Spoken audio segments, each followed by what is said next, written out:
Before you point a finger at the dirt in your neighbor's yard, ask yourself one question. Is your own house on fire while you are busy watching theirs? Today we are going on a journey into the heart of a mystery that shook an entire village. A story about a girl who was left for dead in the forest only to return as the woman who held her enemies lives in her hands. Welcome home to Softwords Nija. To all my Softlanders, if you believe that no matter how hard life pushes you, you are destined to land in a place of grace, then you are in the right company. Hit that subscribe button and join our family of wisdom and strength. Now, let us enter the forest of shadows. In the village of Omuero, there lived a girl named Adana. Adana was the definition of a soft soul. She had a heart of gold and a smile that could heal the sick. But the world can be a cruel place for a girl with a soft heart. When her father, the only man who truly shielded her, passed away, the gates of hell opened in her own home.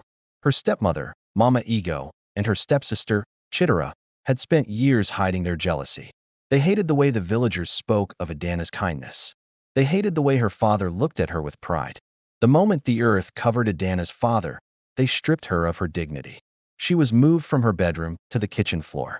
Her beautiful clothes were taken and given to Chitara, while Adana was left with rags. For months, she endured the hard life of a servant in her own father's house.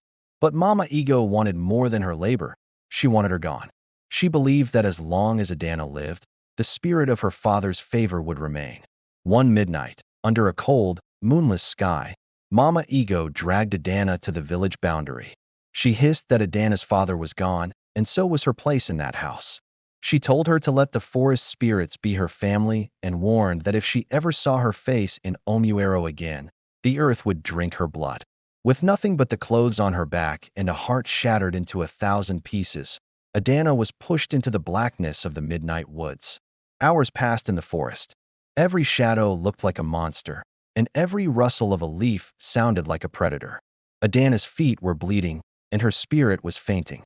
Fear turned into a desperate exhaustion. Her throat felt like it was filled with hot sand, and she cried out to the spirit of her father, but only the owls answered. Just as she thought she would collapse and wait for death, she heard the sound of rushing water.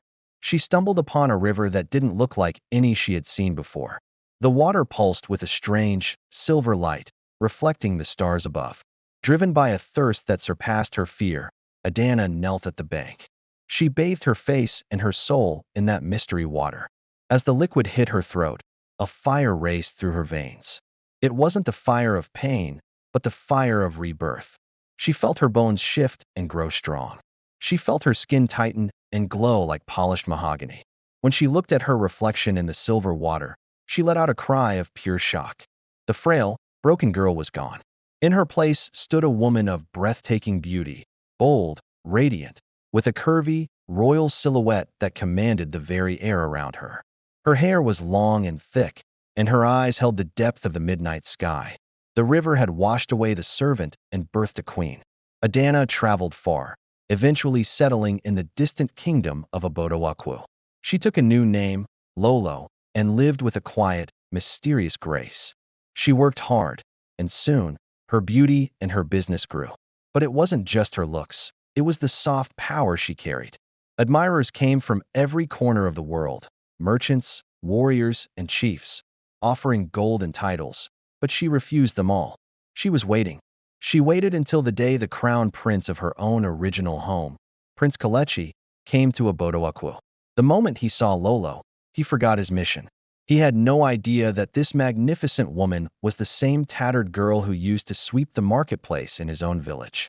Kalechi proposed marriage, and Adana agreed. But her heart wasn't just thinking of the prince's love. It was thinking of the justice that was long overdue. She returned to Omuero not as a fugitive, but as the royal bride. The procession was the grandest the village had ever seen. She was draped in the finest silks, her neck heavy with royal coral beads. Not one person recognized her, not even the women who had seen her crying at the stream just a few years before. While Adana was rising, the house of Mama Ego was falling. Their crops had failed. Mama Ego had been struck by a mysterious sickness, and Chitara was forced to take the lowest jobs just to survive. The day came when the new queen requested a personal maid to tend to her chambers. The palace guards went into the village and brought back the most desperate girl they could find. It was Chitara. When she was brought before the queen, Chitara kept her head bowed. Adana sat on her throne, recognizing Chitara instantly. But Chitara looked at the queen and saw only a god. She had no idea she was kneeling before the girl she had pushed into the forest. Adana began a slow, agonizing descent of revenge. She did not reveal her identity. Instead, she treated Chitara with the same coldness Chitara had once shown her. She made Chitara sleep in the drafty corridor and washed silk gowns in the cold stream until her fingers bled. The series of revenge deepened. Adana set a trap to test the greed in her stepsister's veins. She left a heavy gold necklace on the vanity. Chitara, desperate to buy medicine for her dying mother, stole it. As her fingers touched the gold, the palace guards burst in. Chitara was thrown into the deepest, darkest dungeon of the palace. She lay in the damp dark, realizing that her hard life was now a death sentence. Word reached the village that Chitara was to be executed. Mama Ego, skeletal and gasping for her final breaths, used her last strength to crawl to the palace gates. She wailed that her daughter was all she had left. The queen agreed to see her. Adana stood on the royal dais, her back turned. Mama Ego fell to the floor, sobbing. She begged the queen to take her life, but spare her daughter. She confessed that since the day they drove her husband's daughter into the forest, a curse had followed them. She cried out that she regretted everything and pleaded for mercy. Adana didn't move. She spoke only one sentence, her voice calm and steady. She asked if Mama Ego remembered the midnight. She told that girl the earth would drink her blood. The palace went silent. Mama Ego's breath hitched. That voice. It was the voice of the soul she tried to kill. Mama Ego looked up in terror as Adana slowly turned around. She whispered Adana's name, realizing the truth. Mama Ego fell into a fit of sobbing, clutching at the queen's feet, crying that she was blind. Adana looked down at the woman who had once been her nightmare. She looked at Chitara, brought up from the dungeon in chains, now realizing that the queen was the sister she had tormented. Adana took a deep breath. She realized that keeping them in the palace was keeping the bitterness alive in her own soul. She declared she would not kill them because the blood of her father ran in Chitara's veins and his memory stayed her hand against Mama Ego. But she told them they could not stay in the light of her kingdom. She banished them forever, not just from the palace, but from every land where her name was honored. She told them they would wander the outskirts of the world, and every time they felt the cold of the night, they would remember the midnight they gave to her. Southlanders, the story ends where it began, with a choice. Adana chose to let go, not because they deserved it, but because she deserved peace. The forest that was meant to kill you can be the place where you find your crown. Your enemies are often the unpaid ushers of your destiny. True soft life is the ability to walk away from your past without letting it turn you into the monster you were running from. If you have learned the power of letting go of revenge to find your own peace, type, "I am free from the past" in the comments. Share this epic conclusion with someone who is struggling.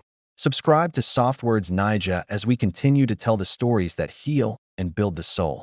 Stay soft, stay powerful, and stay blessed. I'll see you in the next one.